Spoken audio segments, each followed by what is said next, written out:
Hello, Charlie TCG here, and welcome to an introduction to the Pokemon trading card game retro format. Now, if you've been watching the live streams that's happened with the regionals in America the last couple months, or been on Twitter the last few weeks as well, you've noticed there's been a huge uptake with loads of people talking about retro Pokemon format.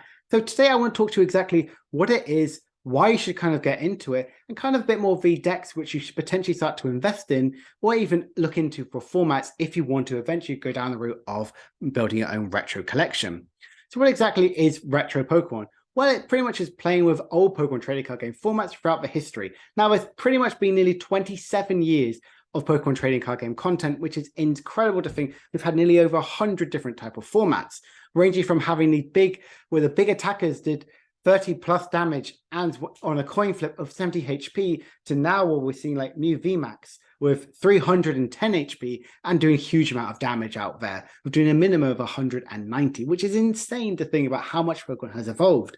And most likely using cards which have in fact rotated out. Using like the likes of these Haymaker style deck back in the base set was really, really key to understand about how we got to EX and VMAXs as of today's format. But why exactly should you play retro?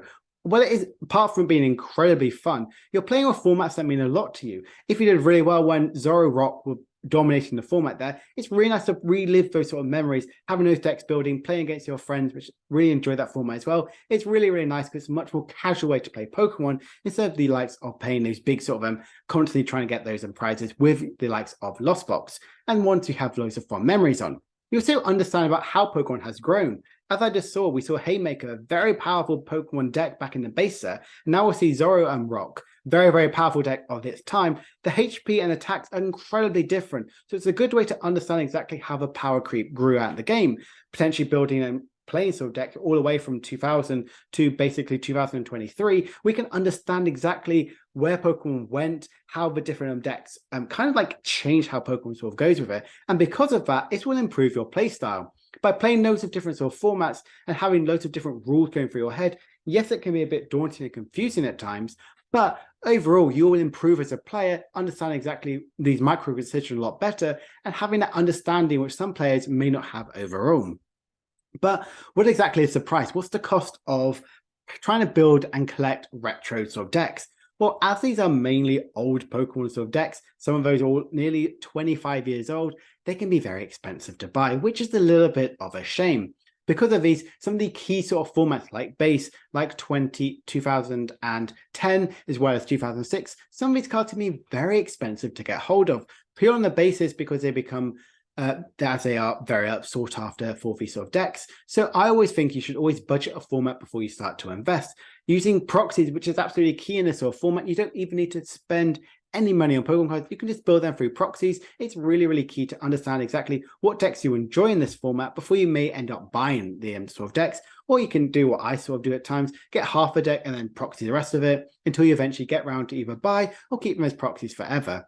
I really like this sort of way around it. You should always budget to see exactly what format you should go with. Maybe you want to start with cards which you already have currently built and go from that way, or go from a brand new sort of way from like base set, or potentially even like some of the newer ones like 2012. Luxray and Garchomp, luckily, Celebrations had loads of these reprints of these key cards. So some of them did in fact luckily help drop the price a little bit.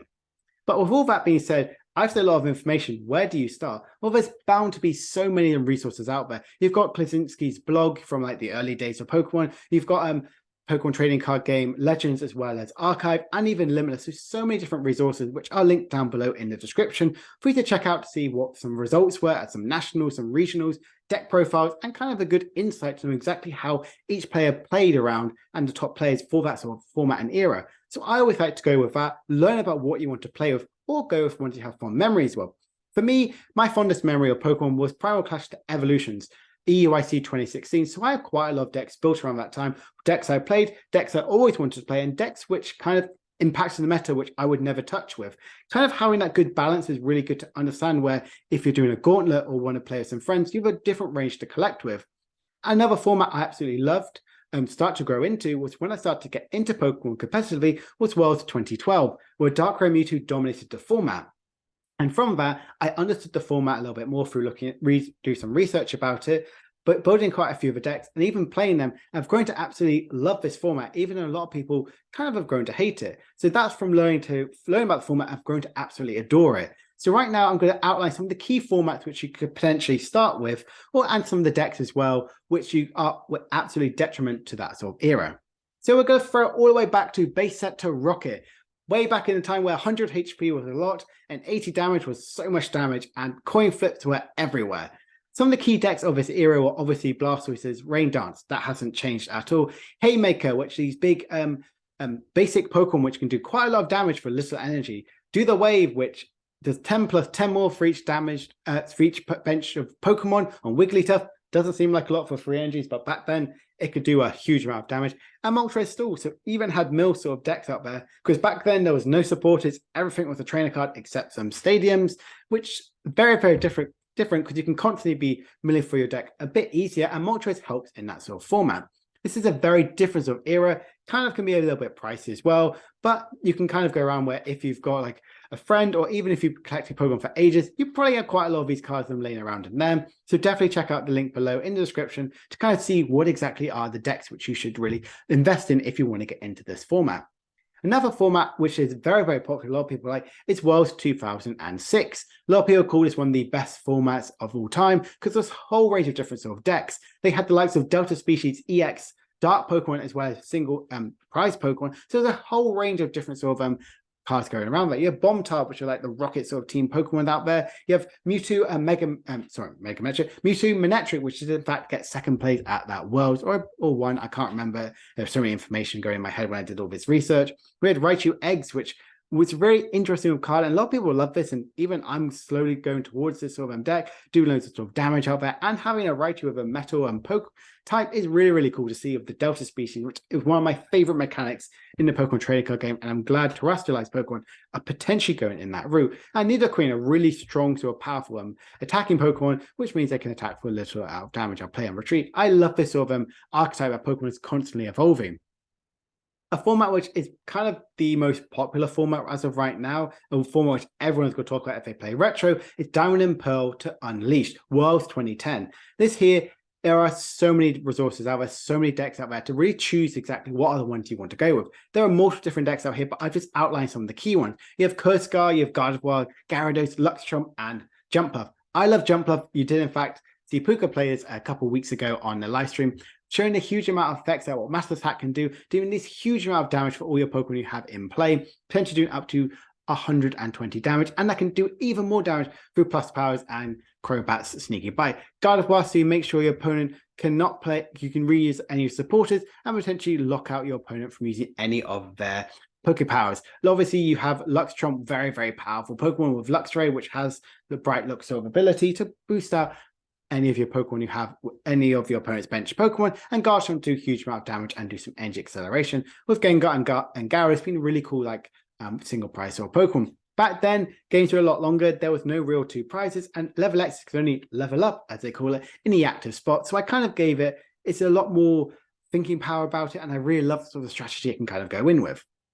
A format of more current sort of ones is Boundary Cross to Roaring Skies. I really like this format, and I've started to kind of go back into it. I remember playing in this sort of era. I remember thinking about all the sort of key decks in there. And I had the likes of Night March, one of the strongest single prize Pokemon decks to ever sort of go around there. They've always tried to replicate it, but Wings of Union is currently this next sort of iteration of this Night March sort of deck. But back then, you were terrified of 30 HP Joltik, which is insane to think about.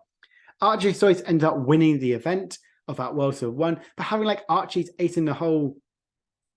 Yeah, Archie Ace in the Hole. I'm trying to remember which one was which. Kind of get out, Blaster was out there turn 1, a big, huge damage with Keldeo with its Deluge ability. Very similar to Rain Dance, like I mentioned right at the start of talking about the format. You've seen here these huge sort of strategies that come around it. Toad EX with the amazing item lock with Crobat, one of my favorite evolution lines in the game. Really nice to see here. And Mega Manectric, again, one of my favorite cards of all time. The energy acceleration this deck has to offer from the discard pile, having free retreat and 210 HP is really, really powerful. I love this sort of strategy that this era sort of has around with it. And I think this is one which you should probably even think about getting it with it, because you can get some of these worlds, some decks for like $100, which is pretty cheap for old sort of retro cards, which is nearly 8 years ago. Another format which I've talked about, which is my favorite, is the Primal Clash Evolution. So I thought I'd just mention it briefly. It has the likes of either Garbodor, one of the strongest modern era decks of all time, the one that started the huge toxicity which kind of goes around it. You have Greninja Break, basically a stage 3 Pokemon. Mega Gardevoir EX, which kind of splits between the shiny one, which had dual typings, which was amazing, and the one with fairies can do big damage that way. And Turbo Dark here with Darkrai EX, having a new lease of life with Dark Pulse doing 20+20 for each of your darkness energies you attach to your Pokemon. I love this format. I wanted to briefly talk about it, and purely basis, I absolutely love it. If you've seen my channel before, I have mentioned about Yveltal EX being an absolute powerhouse, one of the strongest decks of all times. But yeah, definitely want to talk about it briefly. And the last one I want to really mention a little bit is Sun and Moon to Lost Thunder. This is, again, if you're brand new to the channel or brand new to Retro, you've definitely heard of this format before, and it's a much more recent one. This is right before they had the introduction of Tag Team GX Pokemon, which kind of ruined the Pokemon trading card a little bit. And there was so many different decks going around. You had Zoroark GX, the amazing trade ability, which won so many international championships, with Riotous beating, doing 20 times the amount of each of your Pokemon you have in play, doing quite a lot of damage, but the trade options and the multiple different partners they can go with made it absolutely unstoppable. You had Gramble, where you can attack for 1 energy, and if you have no cards in hand, do 160 damage, which is insane.